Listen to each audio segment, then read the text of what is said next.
Waktu disunat itu, yang lain mah aman-aman ya, cekres. Giliran saya disunat, pas mau kena saya berteriak karena obat biusnya rupanya masih Udah habis. belum bereaksi penuh. Langsung saya teriak, waduh, saya bilang gitu. Wah, katanya tunggu 10 menit katanya. Setelah 10 menit dia coba-coba lagi. Saya bilang jangan pakai gunting dong, coba disentil-sentil dulu aja.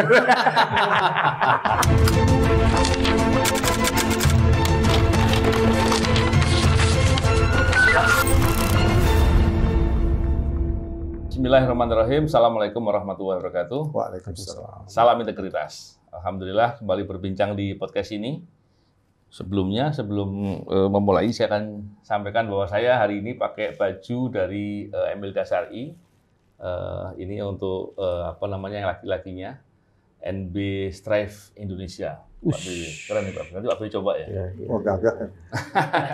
Jangan hanya saya dong, Pak Yusuf. Terima kasih, juga Pak dong, Pak Bibi. Yusuf. Kali ini perbincangan kita berkesempatan untuk berbincang dengan tokoh inspiratif Bapak Alun. Bapak Alun apa Yusuf Hamka ya? Mana-mana aja. Apa kabar Pak Yusuf? Baik, alhamdulillah. Terima kasih Mas Novel. Waduh, luar biasa nih kehormatan bisa berbincang dengan Pak Yusuf. Pak Bibi, sehat Pak Bibi ya? Waras, Mas. Waras, luar biasa. Saya kalau nggak salah membaca beberapa cerita soal Pak Yusuf. Pak Yusuf dulu pernah jadi ini ya, sekolah kedokteran ya? Pernah di Trisakti. Terus nggak ambil kedokteran kenapa Pak Yusuf? Karena memang nggak suka, bukan hobi saya sebenarnya di sana. Hobi, ya. Jadi banyak masing-masing yang saya pernah sekolah. Di Jayabaya saya ambil sospol. Oh. Di Untak saya ambil fakultas hukum. Kagak jadi, tapi akhirnya dihukum. Sempat 5 kali dihukum. Iya. Bukan, kalau ditahan bukan dihukum ya. Kalau dihukum vonis pengadilan. Saya ditahan 5 kali, tapi dibebaskan. Iya. Pak Yusuf kan luar biasa ini. Saya tadi katakan Pak Yusuf tokoh inspiratif. Saya kira nggak berlebihan lah. Karena orang banyak tahu Pak Yusuf, banyak hal yang dilakukan, kepedulian kepada orang, bahkan di level-level di bawah. Dan Pak Yusuf sukses dalam usaha atau sebagai seorang pengusaha. Setahu saya Pak Yusuf seorang motivator juga ya Pak Yusuf ya. Pernah kegiatan motivator nggak Pak Yusuf? Nggak pernah. Nggak pernah ya? Nggak pernah. Saya baca di beberapa ini Pak Yusuf motivator. Wah luar biasa ini. Cuman kadang-kala dipanggil sama temen kayak yang punya London School of Economics, Ibu Prita. Waktu pas mau ada acara wisuda, tolong dong kasih speech sedikit. Saya nggak sangka, saya kasih speech ternyata 32 menit atau 31 menit. Pas pulang saya baru tahu, waktu itu saya nggak ngerti bahwa dia akan posting di YouTube. Jadi keluar tuh semua. Begitu saya dengerin saya punya speech, saya ketawa dan saya kaget sendiri. Bagus juga. Bagus juga bisa juga. Padahal kurang tidur hari itu, paling cuma tidur 2 jam. Saya bilang, lumayan juga ya gitu. Kaget-kaget aja. Ya luar biasa memang. Saya memang tadi saya bilang motivator berarti nggak berlebihan dong, artinya benar lah gitu. Dan saya sangat yakin Pak Yusuf, orang bisa sampai di level sukses itu pasti melalui proses yang begitu panjang. Nggak mungkin tiba-tiba dan nggak ada namanya instan. Dan yang penting adalah integritas, kejujuran, tanggung jawab, amanah, dan banyak lagi yang lain yang itu kerja keras, disiplin, dan itu suatu hal yang luar biasa. Ketika berbicara di podcast ini Pak Yusuf ya, saya juga sering berbicara dengan orang terkait dengan masalah kejujuran, integritas, yang mana sekarang ini sudah menjadi hal yang jarang dipraktekkan ya. Mungkin kalau dalam pembicaraan dalam teori banyak. Pak Yusuf, tolong Pak Yusuf bisa memberikan sedikit cerita dan perspektif tentang masalah kaitan sukses dengan integritas, kejujuran, tanggung jawab, dan hal-hal yang demikian Pak Yusuf. Ya, memang semua saling berkait. Karena kalau kita mau sukses, pasti nggak ujuk-ujuk kalau orang bilang. Prosesnya bahkan kadangkala bukan keras, tapi sangat keras. Sangat sulit.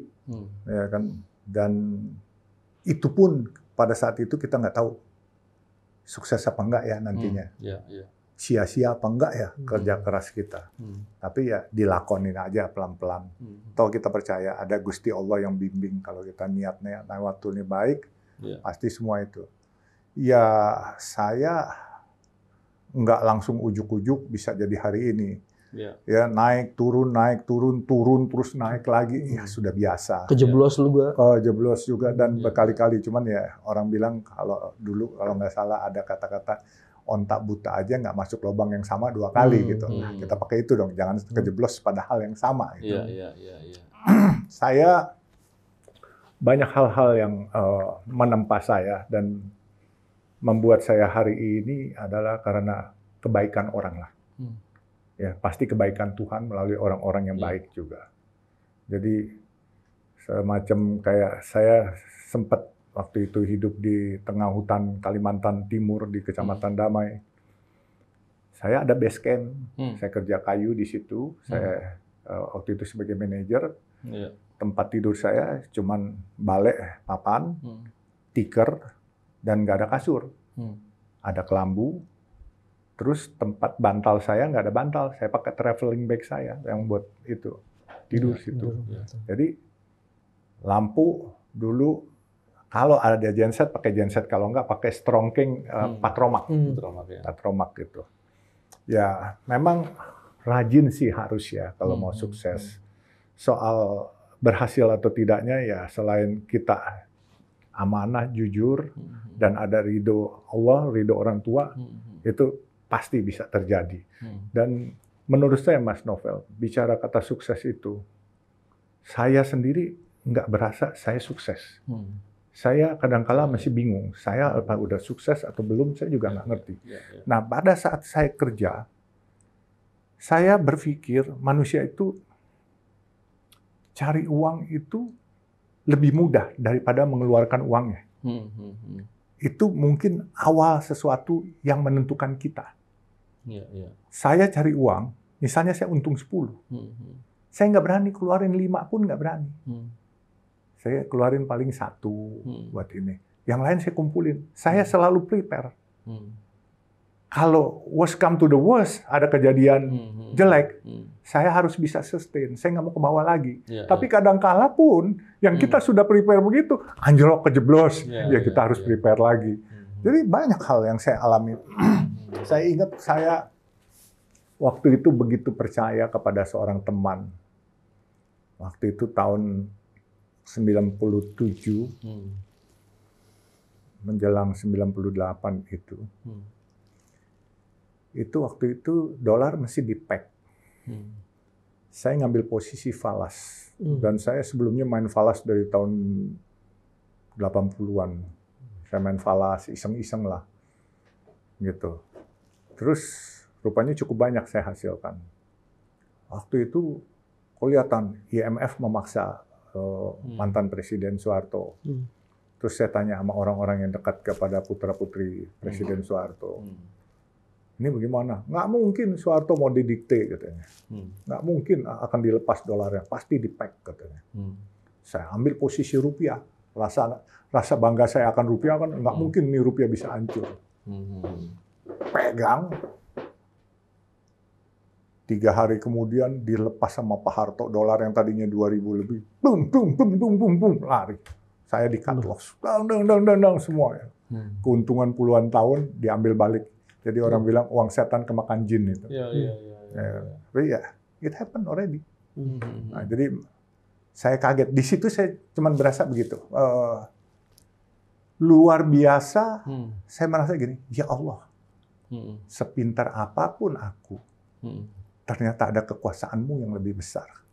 Dalam 1 jam kau mau ambil atau 1 menit pun kau ambil selesai. Ini semua. Nah di situ saya benar-benar terpukul, kena. Padahal banyak yang saya terpukul, saya nggak kena sebesar itu, tapi hari itu saya langsung waktu saya mengalami itu, saya langsung pernah lihat satu siaran TV di mana ada Mike Tyson, itu juara tidak terkalahkan. Saya pegangin dia jagoan. Dia bertarung di Jepang sama James Buster Douglas. Iya. Tahu-tahu KO dia. Wah, ternyata kekuasaan Allah lebih besar daripada manusia. Sehebat-hebatnya manusia. Makanya saya bilang, begitu saya kena, bagus saya kena. Rugi falas hari itu. Kalau tidak, saya akan takabur.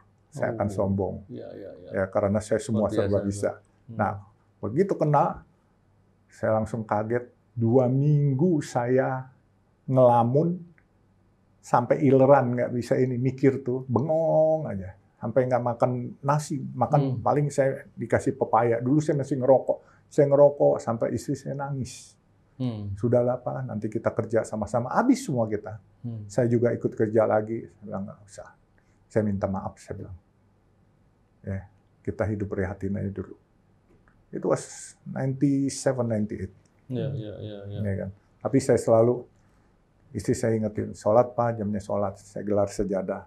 Saya cuma berdoa di situ sambil sholat. Saya bilang, ya Allah, kasih aku kesehatan. Pertama kesehatan dulu saya minta. Dan bilang, kau ridho, kasih aku kesempatan. And I will be back. Ternyata Allah mungkin masih sayang mendengar doa saya. Hari ini mungkin saya dikembalikan. Ya kan, walaupun tidak dengan kekayaan, tetapi buat saya kehormatan jauh lebih penting daripada kekayaan. Iya, menarik sekali itu.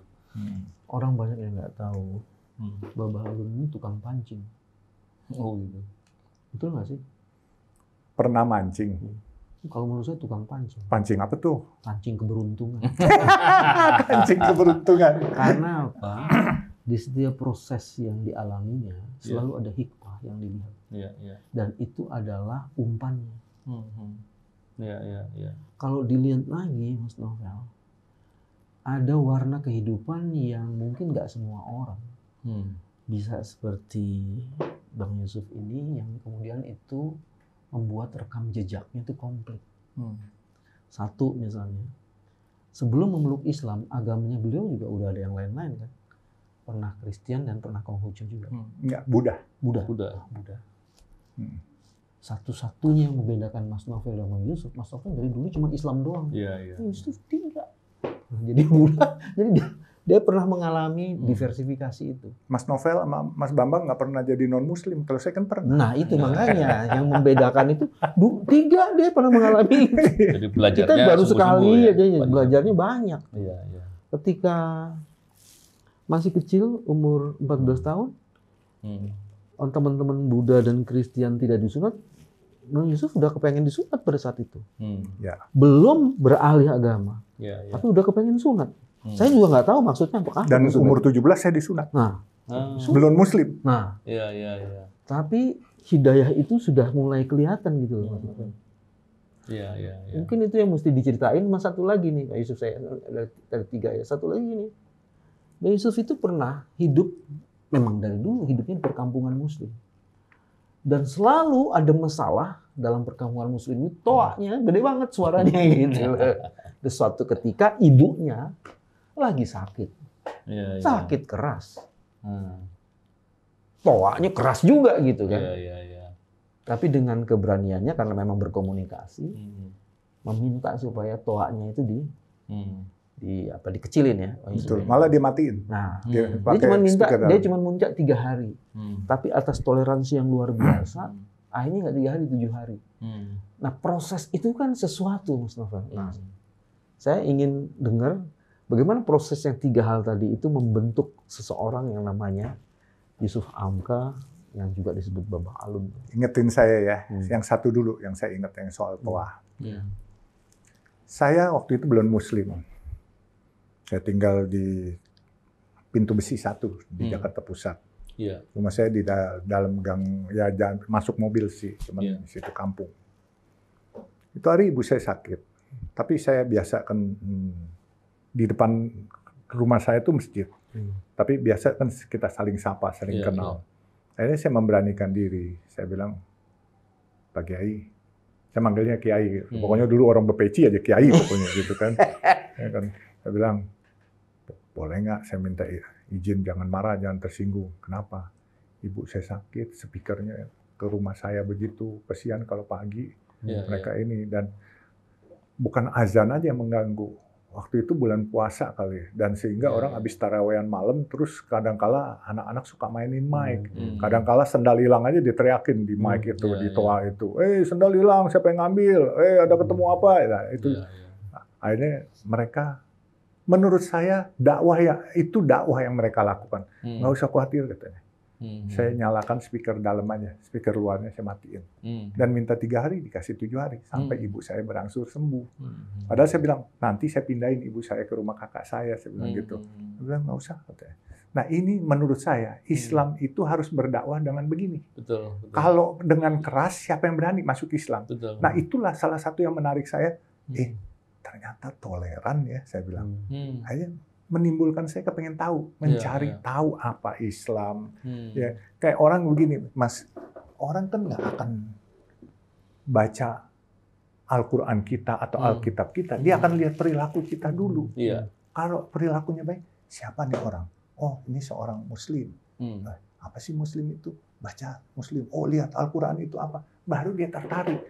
Kalau belum apa-apa, saya menyesalkan bahwa ada, kalau nggak salah di Siantar ya, ada saudara kita yang mungkin aja penyampaiannya salah, tapi mungkin juga kita terlalu emosi sebagai teman-teman Muslim karena bereaksi terlalu keras sehingga yang salah, yang bersangkutan yang dibakar kelenteng-kelenteng yang nggak tahu apa-apa. Nah itu, nah yang begini-ginian merusak syiar Islam menurut saya. Islam itu rahmatan lil alamin, bukan rahmatan lil muslimin. Makanya saya selalu bilang, kalian kan nggak pernah jadi non muslim, nggak pernah tahu apa yang mereka alami, apa yang mereka rasakan. Ya kan? Ojo rumongso iso, mbok iso rumongso lah gitu kan. Ngono yang ngono ning ojo ngono. Makanya saya bilang, kalau saya karena tahu di bawah, bahkan kan ada saudara-saudara kita, kalau dia minta turunin suaranya, dobelin suaranya, triplein suaranya. Ini bukan menyebarkan, mengharumkan syiar Islam. Malah orang jadi takut. Nah kita mau menyebarkan syiar Islam, biar Islam yang baik, Islam yang sejuk, supaya berlomba-lomba berbuat kebaikan dengan cara Islam misalnya kita mengajak. Tapi kalau kitanya berperilaku begitu bagaimana bisa? Apalagi dengan tetangganya kan, yang dia harus bersikap baik dengan tetangganya. Syiar menjadi syair dan itu pasti enak didengar. Nah itu.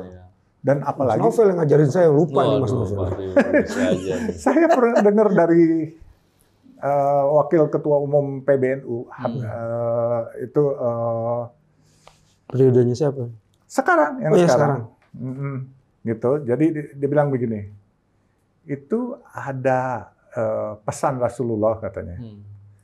Kalau ada teman-teman Kristen Najran datang katanya, meminta dibuatkan tempat ibadah katanya. Kita wajib membantu dan itu bukan berupa hutang. Dan Rasulullah katanya, menurut beliau ya, Habib Hilal, ya, gitu. Jadi Wakil Ketua Umumnya Habib Hilal dia bilang katanya, barang siapa kata Rasulullah yang menzolimi minoritas, dia bukan umatku. Itu saya diajarkan, nggak tahu benar. Bersikap dolim nggak boleh. Nggak boleh kan? Pada siapapun. Nah itulah Islam yang sebenarnya kan yang ini. Nah jujur saya mengembangkan syiar Islam dengan yang soft, dengan cara dan gaya dakwah bilhal, ya dengan perilaku. Kalau saya disuruh belajar ayat-ayat suci, saya nggak sepandai Mas Novel. Mas Wedan. Iya makanya. Dan kesian nanti kalau saya belajar ayat-ayat Al-Quran, kesian ustadz-ustadz yang lain. Dan porsinya saya ambil ntar, saya jadi dai kondang lagi. Biar yang belajar ayat Felixio aja biar. Iya kan, itu yang pertama. Yang kedua apa? Yang kedua tadi sunat. Sunat. Nah gini, kan teman-teman kami di Samarinda tuh rata-rata suku Kutai, suku Banjar, suku Bugis. Mostly they are Muslim. Waktu di Samarinda, tahun 70-an itu, 72, 73 gitu ya, itu sepi sekali. Kita mandi pun, bahkan mandi pun nggak ada air pam. Kita pakai pompa Alkon, kita beli dari air Sungai Mahakam, disedot, masukin ke kamar mandi kita. Gitu. Udah gitu kita kasih tawas supaya endapannya ke bawah jadi bening, baru kita itu. Nah di sana. Nah ketika sore hari kami pulang kantor, waktu itu saya disuruh jaga kantor. Saya belum ngantor, saya disuruh jaga kantor. Kantor pulang jam 4. Jam 5 kami udah keluar, nggak ada bioskop, nggak ada tempat hiburan. Akhirnya nongkrong di tempat kaki 5 di pertokoan Panglima Batur di Samarinda. Itu teman-teman dari suku-suku Bugis, suku Madura, itu jualan batu cincin. Di bawah. Akhirnya saya nongkrong, ngobrol, interaksi sama mereka. Itu ikut jualan batu cincin? Enggak ikut. Cuman belajar batu. Terus pada saatnya maghrib, mereka bilang, tolong jagain ya, katanya, saya mau sholat. Terus pas Isya, akhirnya kita interaksi, saling bertanya, saling apa. Mereka menjelaskan saya dengan sejuk. Sehingga saya tertarik, tapi saya nggak berani. Akhirnya teman-teman lagi pada ngumpul waktu itu. Ayo, sunat. Ada beberapa non-muslim gitu ya. Ayo, sunat, katanya bersih buat kesehatan katanya. Ayo deh, ikut aja deh. Akhirnya ke rumah sakit umum kalau nggak salah. Jadi rombongan tuh rame-rame sunatnya. 3-4 orang yang non-muslim, yang bawa yang muslim. Tapi dibilang buat kebersihan dulu. Ya udah. Padahal ya saya pikir ya udahlah ikut-ikut aja. Waktu disunat itu, yang lain mah aman-aman ya, cekres. Giliran saya disunat, pas mau kena saya berteriak karena obat biusnya rupanya masih udah habis. Belum bereaksi tuh.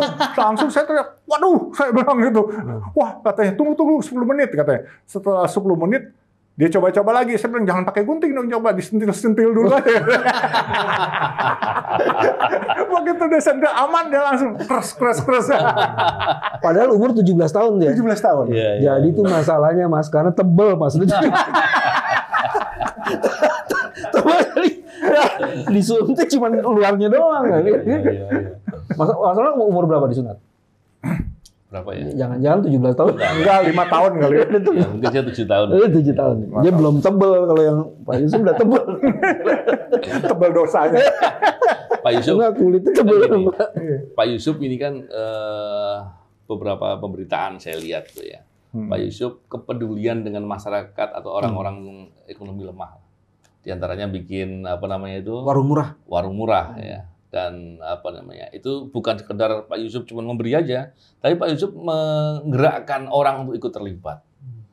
Karena jarang orang kemudian kalau sudah pada posisi merasa mapan, mau mikirin orang di bawah, kan kadang-kadang banyak juga yang nggak begitu nih. Pak Yusuf kok mau dan kemudian kenapa mau mengajak orang untuk melakukan hal yang sama? Gimana tuh ceritanya? Gini, pertama kan saya kepengen nostalgia waktu ibu saya di Samarinda itu dagang nasi kuning dan saya yang nentengin termos nasinya. Iya. Ada termos nasi itu zaman dulu ya, udah ada tuh termos nasi. Bukan berupa termos panas, kayak keranjangnya lah ya. Oh, keranjangnya. Nasinya mah udah di daun Pak, di daun gitu, kayak dibikin kayak perahu gitu. Terus lauknya itu ditaruh di keranjang itu, jadi saya nentengin. Nah, saya ingin bernostalgia itu. Dikala saya ada rezeki, saya kan bisa ada hari ini karena kebaikan orang-orang, terutama jujur, orang-orang yang tanpa pamrih. Orang-orang kecil itu yang saya numpangin rumahnya, saya numpang makan di rumahnya, numpang tinggal, saya diperlakukan kayak anak-anak sendiri. Ini banyak sekali yang membentuk hidup saya. Kemarin saya ke Samarinda, saya ketemuin, saya senang sekali karena ibu itu baik. Saya ingat waktu saya tidur, nggak ada bantal, tidur di atas tikar, dia kasih ranjang dia, terus dia kasih kelambu yang dia tidur. Jadi saya cari dia, dibawa dulu kandang ternak rumah panggung, Pak. Satu takut binatang buas, dua takut air pasang. Ya kan, nah, saya tidur sana. Terus baru kemarin dulu saya mencari orang yang pernah membebaskan saya dari tahanan beberapa kali, ternyata Pak Kolonel Gunawan Budi Prawito. Waktu itu bekas di Kodam. Saya sempat mau ditembak waktu di Jakarta Pusat. Kenakalannya apa tuh? Tawuran saya. Oh, tawuran. Saya tawuran. Saya senang berantem, Pak. Saya dulu pernah ikut kejuaraan tinju, Pak. Di Jakarta Fair. Saya dapat 5.000, saya ingat. Tapi pulangnya 2 minggu, kagak bisa bangun, Pak. Iya kan, tinju amatir. Ikut-ikut aja, Pak. Gitu nyari duit, dapat 5.000, Pak. 2 minggu saya kagak bisa bangun, Pak. Rusuk semua. Aduh, bonyok. Itu dapat 5.000 karena kalah atau karena menang? Kalah juga, Pak. Karena saya kan coba-coba belajar, baru 2-3 bulan saya bilang, Dia bilang dulu kan ada mainan Kim Agogo. Terus ada kejuaraan tinju amatir. Saya mau masang Kim Agogo nggak ada duit. Mending gue ikut aja duit dulu. Ya, nyari duit. Tapi dapat 5.000 saya kagak mau lagi, Pak. Nah, makanya saya bilang ya hidup ini sih menurut saya bukan karena kita pinter lah. Tapi kalau udah ada ridho dari Gusti Allah, pasti kita dituntunin, Pak. Kita mau pun nggak bisa, Pak. Kita nggak mau malah bisa. Bapak lihat nih. Orang-orang lagi pada kalang kabut sekarang mencari elektabilitas. Ya, elektabilitas. Ya, kan? Karena dia kepengen jadi anggota parlemen, kepengen ngetop. Saya nggak mencari, Tuhan kasih. Ya, mau bicara popularitas, elektabilitas, kehormatan, Tuhan kasih. Padahal saya nggak mencari. Tidak perlu menjajakan diri. Enggak juga. Dan padahal saya diminta-minta. Diminta-minta dari beberapa partai untuk jadi caleg. Saya bilang terima kasih. Saya nggak kepengen jadi caleg. Karena saya nggak kepengen ngebebanin pemerintah. Ya kan, kalau saya jadi caleg kan pemerintah harus membiayai saya. Ya, memberi honor dan gaji saya. Biarlah saya punya sektor sendiri gitu. Ya kan, walaupun dia bilang elektabilitas lu bagus nih. Katanya popularitas lu bagus, lu masuk di mana aja kena nih katanya. Tapi hati gue nggak kena, ya kan? Kalau hati saya nggak kena buat apa? Saya nggak nyaman, ya kan? Dan saya kalau sudah diangkat, digaji, saya harus hadir, bukan diabsenin orang. Ya kan? Nah, makanya saya bilang. Terus Pak Yusuf tadi yang Pak Yusuf mau untuk melakukan itu untuk masyarakat dan bisa mengajak orang itu. Nah gini, jujur sebenarnya. Karena kebaikan orang dan karena nostalgia, saya mungkin bisa bilang begini ya. Saya tuh punya hidup ditolong, terutama dulu saya pernah di depan Ragusa di samping Istiqlal. Kita habis dagang es mambo sama kacang goreng tuh diplastikin. Dulu pakai itu loh. Kalau tahu Mas Novel sama Mas Bambang tahu beca tuh ada yang bel kelonongannya, nariknya itu pakai karet. Karet yang hitam itu. Nah, dulu kami taruh karetnya hitam sini, terus kami kasih papan, terus kami dagang asongan begitu sambil kami bawa termos es mambu, gitu. Nah, menjajakannya di Istiqlal. Nah, teman-teman Muslim banyak beli. Yang dapat tip paling banyak saya karena mungkin yang sipit dan putih, yang lucu saya kali Pak. Di antara teman-teman yang lain, padahal banyak teman saya non Muslim yang Tionghoa, tapi mungkin dia hitam Pak, dipanggilnya Hitachi, hitam tapi Cina. Dulu belum ada istilah gemoy itu. Nggak ada, belum. Jadi dibilangnya apa dulu? Hitachi. Dulu bukan enggak ya, benteng dipanggil. Benteng. Cina benteng. Ciben. Ya, Cinben. Iya dulu situ.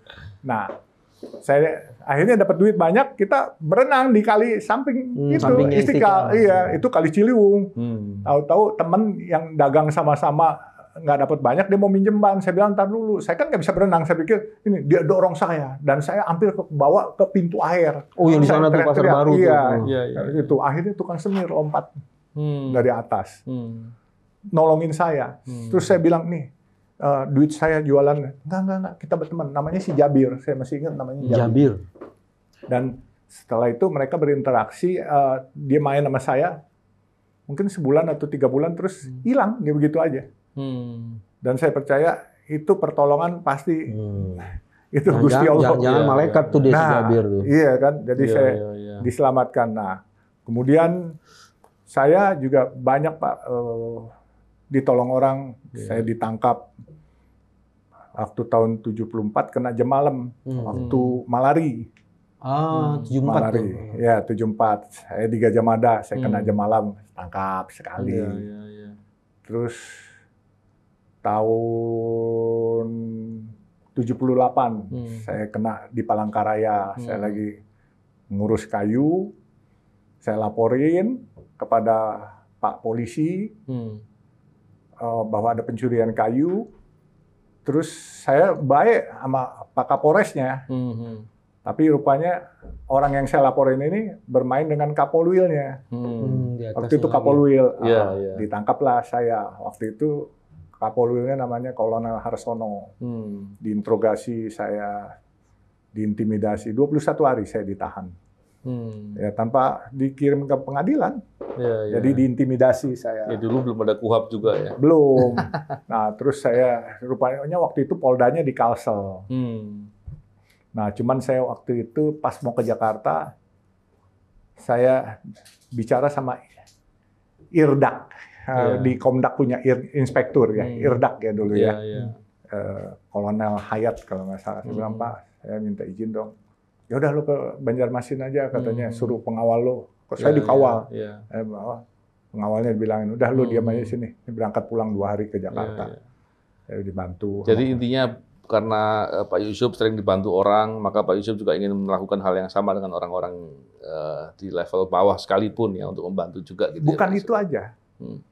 Setelah saya banyak dibantu orang, saya banyak mengalami hal-hal di bawah. Saya sebenarnya waktu saya mulai bantu Nasi Kuning itu setelah 6 tahun saya melihat keadaan di Jakarta Utara.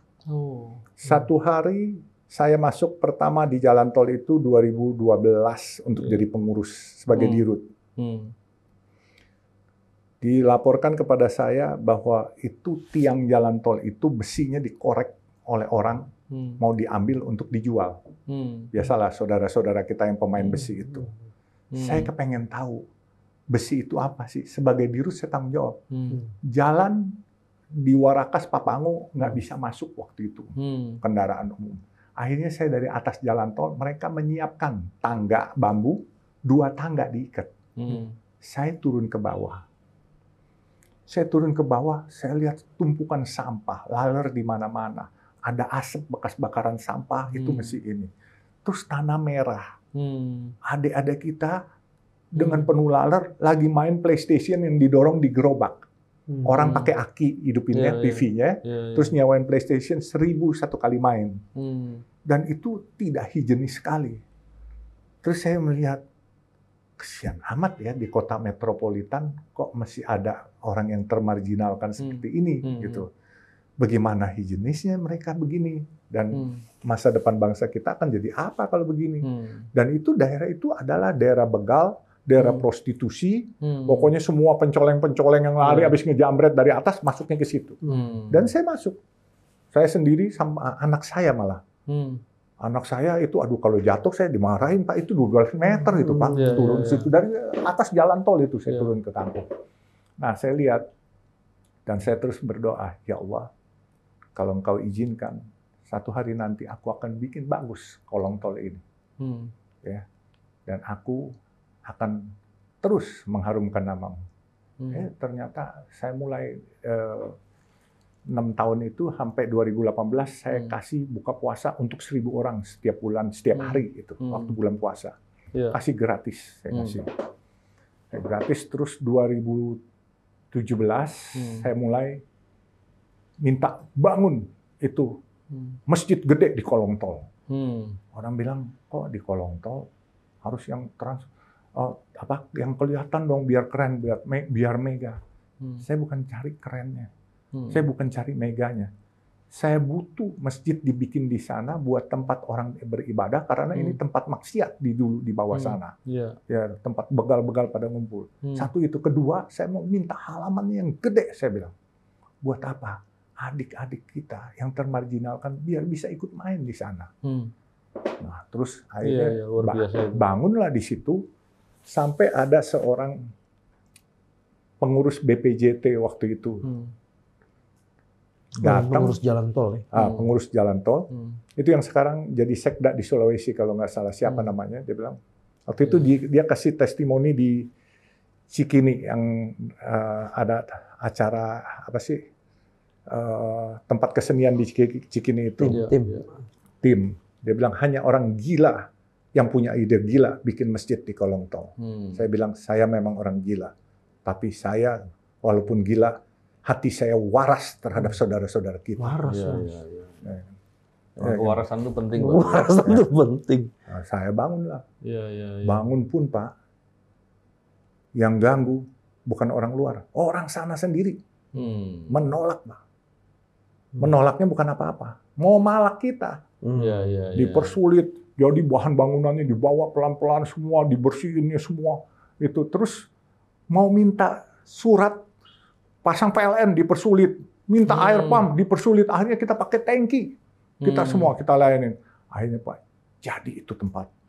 Jadi tempat bermain anak-anak yang balita, bawah 5 tahun, 10 tahun semua main. Jadi kalau mereka sekolah jam 7 pagi, jam 10 udah pulang. Jam segitu Mas. Jam 12 ibunya datang. Jam 10 pulang, anak-anak itu main ke tempat kami. Karena marmer dan keramik gede-gede di sana semua. Bukan tanah merah lagi. Jadi tempatnya semua asri juga. Akhirnya ibunya kalau jam 12 bawa makanan. Nyuapin anak-anaknya sambil bawa buku. Pelajarannya anak-anaknya. Suruh belajar. Terus dikalanya udah kelar makan, anak-anaknya belajar, ibunya main cari-carian kutu di antara para ibu. Tahu kan cari kutu yang itu, tes gitu. Itu masih ada di situ. Nah itu Pak, sampai sekarang kota metropolitan, yang saya masih sedih lagi, tempat bermain udah oke lah, di kolong tol semua udah bagus, apalagi zamannya Pak Anies ini semua mereka diperhatikan. Saya masih kadang-kala sedihnya, masih ada yang nggak pakai kompor, pakai kayu bakar ditiup pakai bambu. Saya ingat, iya masih ada beberapa rumah di situ. Makanya saya bilang, ya mereka pasti karena minim sekali penghasilan mereka itu. Nah, di situ saya setelah bikin masjid, pas saya usia 60 tahun Pak, itu 2018, itu saya merenung, apa nih? Itu bulan Desember, resolusi 2000. Waktu itu 2017. Mau masuk 2018. Saya bilang resolusi 2018 apa? Saya panggil staf saya, manajer saya. Manajer saya juga seorang haja. Panggil, saya mau bikin warung nasi. Buat apa katanya? Buat kasih orang. Kasih gratis aja Pak. Kalau gratis di bulan puasa. Kalau sekarang jualan. Kenapa dijual? Saya bilang, bukan bisnis aja nggak boleh dimonopoli, sedekah juga nggak boleh dimonopoli, pahala juga nggak boleh dimonopoli. Saya bilang. Iya. Dijual, harganya berapa Pak? Nyaut aja saya, ya deh 3.000 gitu. Kan? Iya. Terus kita catering Pak? Enggak, beli dari warung setempat. Kenapa nggak catering Pak? Lebih murah katanya. Murah lebih murah. Betul. Tapi lu menjadi kompetitor. UMKM setempat mati. Betul. Mereka mencari uang buat anaknya sekolah. Lu bersedekah untuk dapat pahala. Ini kan beda, saya bilang. Jatuhkan orang yang usaha. Nah, saya bilang gitu. Dahsyat itu cara berpikirnya Pak. Iya. Terus akhirnya kita jual. Nah, seiring berjalannya waktu saya buka cabang banyak. Termasuk di PMI DKI. Pada saat di PMI DKI saya melayani. Waktu saya layani, saya lihat ada tukang parkir yang markirin saya tadi datang, dia makan, dia pakai celana pendek. Udah kelar makan, 2-5 menit kemudian dia datang balik lagi bawa kakek-kakek pengemis, ya kan? Dia bilang, nih saya mau sedekah buat nih kakek. Saya langsung, ternyata jadi ajang sedekah di antara kita untuk kita. Berarti konsep saya bener nih gitu kan. Ya, jadi mereka bisa bersedekah. Mestinya mereka makan 10.000 Pak. Mereka terus bayar 3.000. Mereka ada save 7.000. Mereka sedekah juga. Selain mereka terima sedekah, mereka bersedekah juga 3.000. Dan itu membangun ini ya, membangun kebiasaan. Itu. Jadi di antara kita bisa saling jadi ajang sedekah.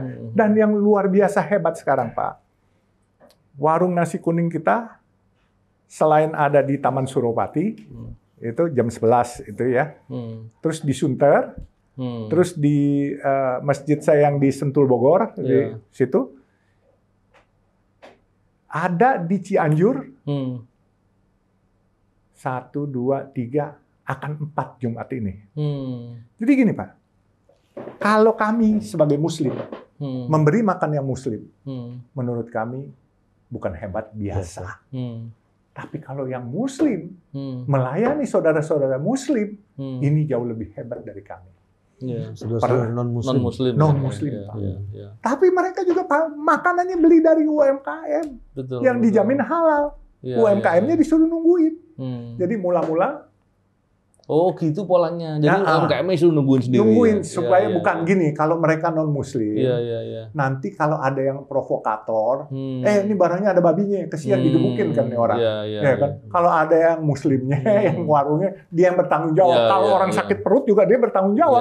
Gitu. Jadi ikut dia melayani gitu. Jadi subsidinya dibantu. Nah itu sekarang itu sebenarnya saya kenal gara-gara gempa tahun lalu di Cianjur.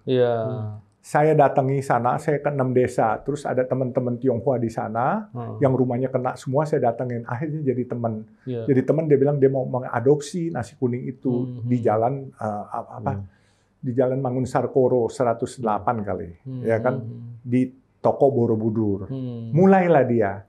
Nah, seiring berjalannya waktu, itu mungkin dari sebelum puasa kemarin, almost 9 bulan.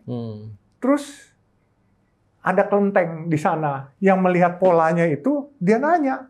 Terus dia tertarik, dia sudah buka. Terus 2 minggu lalu gereja di depan dia ikut buka. Dia bilang malah begini, kamu buka berapa hari?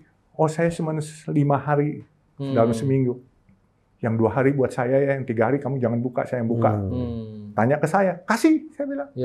Jadi kita kasih gereja di depan. Jadi kelenteng di sebelah sananya lagi. Nah sekarang kemarin katanya Pak Bupati 2 hari lalu, hari Selasa ya, hari Minggu apa Senin, itu Pak Bupati Eman Suherman, dia di Masjid Agung Cianjur.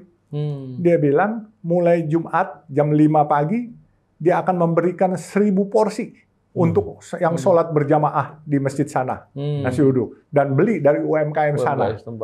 Iya kan? Polanya ada kemana-mana ya. Jadi kalau yang ini udah dekat pemilu kalau yang ini. Itu. Saya nggak ngomong itu. Tapi yang hebat menurut saya, setelah dari masjid itu dia meresmikan, dia akan berkunjung ke gereja dan ke kelenteng yang dagang juga. Nah, itu kalau memang ada kecurigaan ke situ, walau-walam. Kalau dia mau ngasih susu boleh nggak? Ada nasi kuning terus. Pak Yusuf, gini Pak Yusuf. Narik juga susu nanti kemana-mana nanti. Provokasi. Makan siang juga termasuk. Jadi gini Pak Yusuf, kalau melihat beberapa cerita Bapak tadi, saya teringat Pak Yusuf, beberapa waktu yang lalu Pak Yusuf ini kan pernah. Saya izin minum ya. Ya mari Pak Yusuf. Pernah ada kewajiban negara tuh ke Pak Yusuf. Dan kemudian Pak Yusuf di suatu acara, kemudian Pak Yusuf mungkin agak ngomong begitu kan, ya terpublikasi. Yang luar biasa Pak Yusuf tidak, walaupun ada kewajiban negara atau hutang negara lah kepada Pak Yusuf. Biasanya kan Pak Yusuf yang hutang negara harusnya kan. Ini negara yang hutang ke Pak Yusuf. Udah begitu Pak Yusuf nggak terlalu banyak menagih seingat saya waktu itu kan, karena saya pernah lihat di media Pak Yusuf karena ditanya sama orang, Pak Yusuf bercerita dan kemudian terpublikasi lah cerita itu. Tapi sepertinya alhamdulillah sekarang udah dibayar Pak Yusuf ya. Belanda masih jauh Mas. Ini kewajiban negara ke Pak Yusuf nggak dibayar, belum dibayar. Kok agak aneh sekali ya? Bukan agak aneh sekali malah ya. Aneh bin Ijaib. Tapi emang ceritanya gimana Pak Yusuf? Utangnya tuh gimana ceritanya Pak Yusuf? Biar orang bisa paham. Kami membeli perusahaan publik, ibaratnya saham publik. Kemudian kami menguasai perusahaan itu sebagai beneficial owner, ya kan? Kalau ada hutang, kami pasti bayar. Ya. Kalau ada piutang, kami harus tagih. Betul. Ya kan? Waktu itu sebelum jatuh ke tangan saya, perusahaan ini sudah menagih melalui lawyer sampai menang di waktu itu katanya ada terafiliasi dengan bank yang menerima deposan kita. Padahal ini public company. Nah, kita menguji public company ini tidak bisa dibilang orang per orang punya. Kita sampai ke Mahkamah Agung, sampai di PK juga sama Kementerian Keuangan, kita menang, dimenangkan oleh Mahkamah Agung. Dan di situ ada kewajiban negara selain hutang pokok, kalau belum dibayar, dia akan dikenakan denda 2%. Bukan bunga loh. Ini denda. Sebagaimana kalau kami tidak bayar pajak, kami dikenakan denda 2%. Itu dinyatakan dalam putusan, Pak Yusuf? Ya, dinyatakan dalam putusan. Kalau misalnya dia meragukan lagi keputusannya, katanya segala macam, ada ini, ngapain dia buat kesepakatan dengan saya? KOP Kementerian Keuangan. Oh, pernah ada kesepakatan? Pernah ada. Jadi setelah ada putusan pengadilan, ada kesepakatan dengan Kementerian Keuangan? Saya somasi, saya bilang, ini ada keputusan pengadilan, ya kan? akhirnya minta berdamai, dibuat kesepakatan lah. 2015 waktu itu bagian hukumnya Departemen Keuangan dulu namanya, itu Bapak Indra Surya, ya kan. Akhirnya dia bilang, Pak Yusuf, ini kan nama negara kurang lebih lah katanya. Waktu itu sudah hampir 400 miliar kewajibannya dengan dendanya. Kurang-kurangin lah, kasih diskon. Ya udah, mintanya berapa? Kalau diminta baik kan kita juga oke lah. Negara lagi susah nih, habis reformasi katanya, ekonomi lagi ini. Ya udah, kita kan ngerti, iya kan? Ya udah minta, akhirnya mula-mula jadi 200 miliar, hampir 199. Akhirnya nggak puas, balik lagi. Tolong dong, kurangin lagi. 179, dirubah lagi. Oke, kita teken. Udah, 2 minggu bayar ya. Iya, 2 minggu. Lawyernya Magdir Ismail waktu itu. 2 minggu kita nunggu, kagak ada. 2 bulan kita nunggu, kagak ada. Udah menjelang setahun, saya bilang, ya udahlah. Ditanyain, bilang aja, kalau enggak kesepakatannya batal aja. Jadi 1 kali, 2 kali surat, 3 kali udah kita batalkan. Jadi nggak ada berlaku lagi surat Kementerian Keuangan. Masih ada suratnya ada. Waktu itu menterinya Pak Bambang Brojonegoro. Gitu. Ya sudah, rupanya ganti menteri, ganti kebijakan. Nah, kami diam saja sudah. Sampai akhirnya menjelang 89 tahun, waktu itu ya saya ngomong, wartawan memblow up, bahwa ada utang, dan wartawan, saya lagi waktu itu mau meeting lawyer waktu itu. Lihat, nah akhirnya disambut oleh Pak Mahfud. Disambut Pak Mahfud, benar nggak kamu katanya? Jangan sembarangan asal ngomong. Saya bawain berkasnya. Sampai dia panggil Pak Magdir, dia tanya semua. Kami benar. Tapi ya waktu kita udah lapor begitu, serangan balik ibaratnya. Dari Kementerian Keuangan mengatakan kami adalah terafiliasi, bahkan kami malah masih punya utang sama negara, 775 miliar katanya. Saya mendengar begitu, saya nggak ujuk-ujuk kasih komentar. Saya periksa, saya minta meeting semua orang-orang lama semua. Periksa, ada utang nggak kita sama negara, BLBI atau apa? Tidak ada katanya. Yakin, yakin. Makanya saya nantang. Kalau kami ada utang BLBI seperak pun, saya ganti 1 triliun. Walaupun duit saya nggak ada 1 triliun, tapi saya duit perusahaan saya akan bawa. Tapi kalau ternyata kami tidak ada utang, kementerian kasih saya 1 perak aja.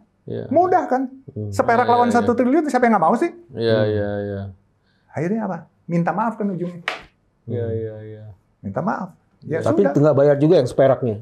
Kagak bayar juga. Boro-boro. Ya kan, seperak kan susah nyarinya, Mas. Ya kan? Kalau bisa ditransfer, Pak. tapi itu Pak B, kalau melihat cerita tadi, apa ya, kebangetan gitu. Ada kondisi di mana kewajiban itu kemudian nggak dilaksanakan. Kalau Pak B gimana tuh melihat itu? Saya flashback sedikit ya dari Pak Yusuf. Yang pertama gini, Pak Yusuf itu sebenarnya sedang mengamalkan apa yang disebut dengan the power of sedekah. Dia tahu persis bahwa alur ini menjadi sesuatu seperti sekarang ini karena ada banyak tangan di situ dan ada kekuatan langit yang bekerja. Terus kemudian dikonvert menjadi bagian dari dia juga ingin memberikan sesuatu. Jadi power of sedekah itu menjadi bagian dari seluruh energinya. Itu bagian yang pertama yang menarik. Saya karena ada Pak Yusuf, kita menjadi ada 1, ada 2, ada 3. Tadinya saya bilang 1A, 1B, 1C, Pak. Senyum-senyum. Nah, yang kedua itu yang paling menarik.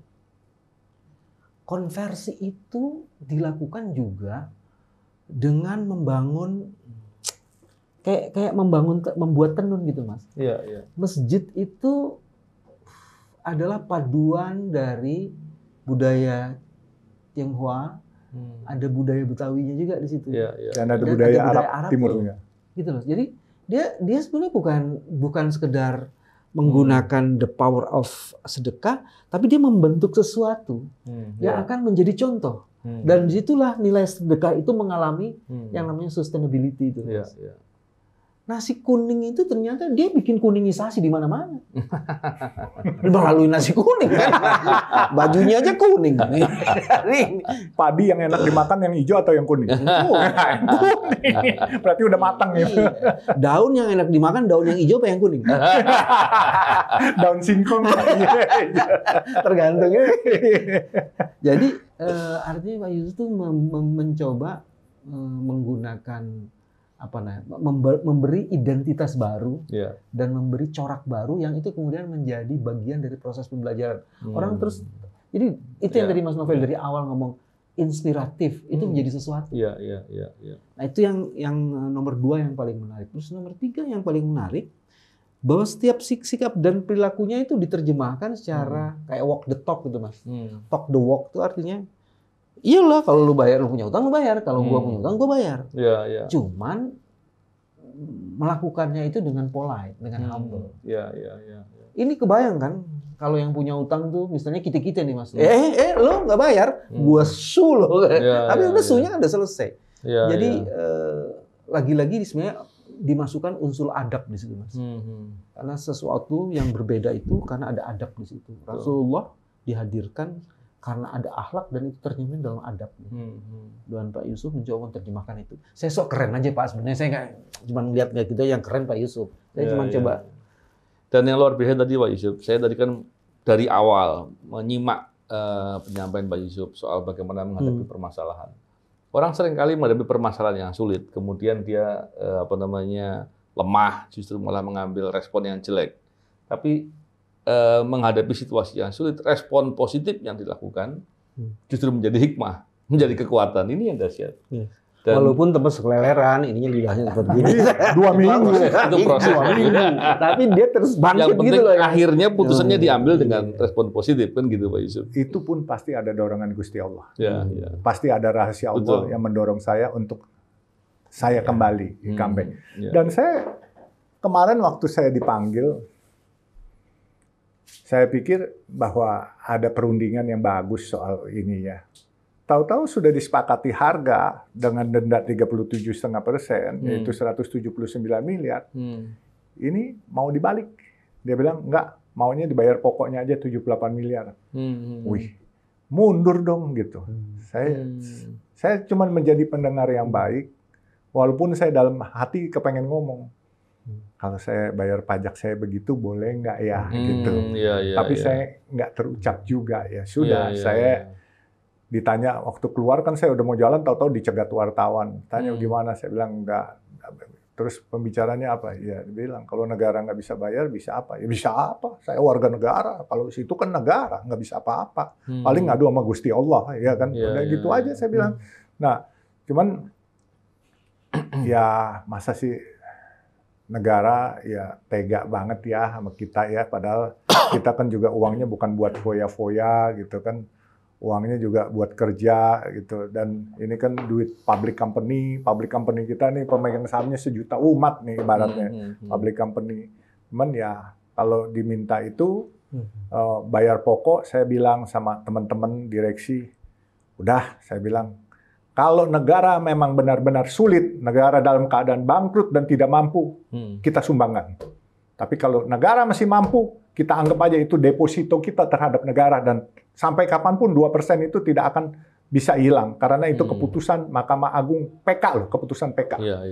Jadi nggak bisa lari. Siapapun nanti, siapa tahu kabinet yang akan datang mempunyai menteri-menteri yang lebih amanah. Oh iya, ini ada utang. Padahal kan Presiden sudah perintahkan, Pak Mahfud, Menko Polhukam perintahkan, kan seharusnya dibayar, gitu kan. Tapi sekarang berusaha di-squeeze untuk tidak dibayar, bahkan ditawar dengan sedikit ada kata-kata bahwa kalau negara nggak bayar, kalian bisa apa?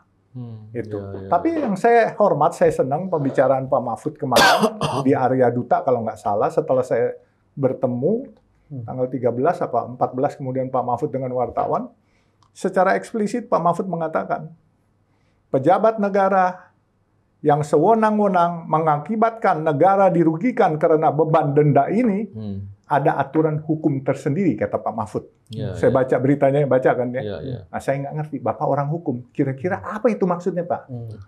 Boleh nggak saya dijelasin tuh, kata-kata Pak Mahfud itu maksudnya apa ya? Sebetulnya yang bisa dijelaskan Pak Mahfud mestinya. Ya, tapi kan Bapak bisa kira-kira menjabarkan. Iya. Barangkali Pak BW mau jelasin itu. Gini, ini logiknya, Pak. Seseorang mendapatkan wewenang itu karena tugas dan kewajibannya. Jadi dia nggak mungkin mendapat wewenang kalau dia tidak mempunyai tugas dan kewajiban. Jadi tugas dan kewajiban adalah satu kewenangan yang didapatkan karena dia harus menjalankan sesuatu. Nah, sekarang ada kewajiban dia harus menjalankan sesuatu. Tapi kemudian dia tidak menggunakan kewenangannya itu menyelesaikan kewajiban itu. Jadi logiknya harus orang ini sebenarnya sedang tidak menjalankan kewenangannya. Nah, pejabat yang dikasih wewenang dan tidak menjalankan kewenangannya, apalagi melanggar kewenangan yang dimilikinya, harusnya kena hukuman. Logiknya seperti itu sih, Pak. Apalagi misalnya kalau dihukum itu ada ini, Pak.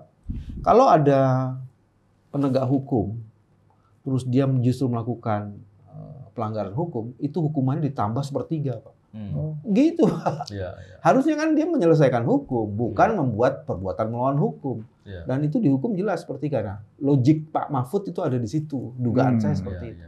Nah, itu sebabnya jangan lu mentang-mentang punya kewenangan terus lo bisa. Itu sebenarnya sih filosofi yang mau dikemukakan Pak Mahfud. Memang begini Pak Yusuf, dalam perspektif hukum kan ada hukum administratif, ada hukum pidana. Tapi terlepas dari perspektif hukum, saya lebih menyoroti soal etika dalam bernegara, etika dalam sebagai pengelolaan pemerintahan. Ini Pak Novel kaitannya dengan debat kemarin loh, etik endasmu kan ada gitu. Ini bawanya ke politik dulu. Enggak, Pak, kan harus update, Pak. Bukan politik. Pak BW agak serem. Tapi betul Pak, soal etika itu penting sekali karena hari ini kita melihat banyak pejabat-pejabat yang etikanya bermasalah. Kalau kita bicara etika, tentunya negara itu harus menjadi teladan untuk suatu tanggung jawab, suatu sikap yang taat hukum, penghormatan atas haknya orang. Betul. Begitu juga dengan kesadaran atas kewajiban dan banyak hal lain lagi. Ya, terlepas dari itu, kita tentunya berharap semoga ke depan segala kewajiban negara ke Pak Yusuf itu betul-betul segera diselesaikan. Sehingga saya yakin Pak Yusuf tentunya juga orientasinya bukan sekedar mencari keuntungan sendiri, tapi ini kan soal keadilan dan tanggung jawab Pak Yusuf. Dan tentunya semoga bisa bermanfaat juga kalau Pak Yusuf tentunya kewajiban itu diselesaikan, Pak Yusuf bisa berbuat juga buat orang-orang kan tentunya. Pak Yusuf juga banyak melakukan kegiatan sosial. Pak Yusuf, waktu tentunya sudah hampir 1 jam nih Pak BW. Tapi saya kan dibayar 1 jam katanya berapa ribu dolar? Bayar Pak. Doa Pak. Dana operasional awal. Nanti kapan-kapan kita ngobrol lagi Pak Yusuf. Boleh Pak, terima kasih. Saya senang sekali Pak Yusuf bisa hadir. Semoga diskusi dan bincang-bincang kita hari ini bisa menjadi inspirasi dan menjadi kebaikan yang bisa dilihat oleh orang-orang yang memirsa. Tapi saya jelaskan juga ya Pak Novel, Pak BW. Sekali lagi saya garis bawahi. Kalau negara benar-benar dalam keadaan sulit, ya, saya ikhlas bahkan saya tambahin. Ya, tapi kalau negara foya-foyain uang ini untuk dikorupsi oleh orang-orang yang nggak jelas, bagaimana kita lihat kemarin duit-duit pajak kita dikorupsi oleh banyak orang, saya wajar dong minta hak saya. Tapi kalau negara sulit, negara bangkrut, apa yang saya punya? Ridho saya semuanya saya serahkan buat negara tercinta. Ada syaratnya tuh. Kalau kita kan mau dibantu, mesti sebut dulu, lo tuh miskin apa enggak? Dan ada surat keterangan miskin. Saya mau tambahin tuh. Jadi kalau negara tadi bilang susah, bikin surat negara sedang miskin. Yang bikin keluarin suratnya. Dan menarik memang bohong-bohongan dia. Yang disampaikan oleh Pak Yusuf tadi bahwa ada beberapa kebijakan-kebijakan atau program-program dari pemerintah, uangnya besar sekali, nilainya triliunan, tapi kemudian kemanfaatannya nggak terlihat. Saya tahu tuh proyek yang mana. Apa itu? Jangan ini. Tapi saya jelasin gini Pak ya. Perusahaan kami selama 6 tahun bayar pajak sudah 3,5 triliun. 6 tahun. 6 tahun. Jadi kurang lebih 600 miliar per tahunnya. Jadi kontribusi kami 600 miliar per tahun. Tapi Mbok kesian lah saya Pak, uang saya cuma segitu mbok dibalikin, saya kan bayar pajak juga Pak, gitu. Daripada uang pajaknya dikorupsi kiri kanan, mbok bayar saya lah gitu. Ini kembali lagi dari soal kewajiban kan udah mesti harus dilakukan. Dan hak masih harus dihormati. Dan itu semua bertanggung jawab. Saya mau lanjutin nanyanya nanti Pak Yusuf bilang ini ke politik melulu. Jadi saya berhenti. Jadi biar nggak ke politik lagi, kita akhiri. Terima kasih Pak Yusuf, Pak Bibi. Semoga bermanfaat. Salam integritas. Assalamualaikum warahmatullahi wabarakatuh. Waalaikumsalam warahmatullahi wabarakatuh.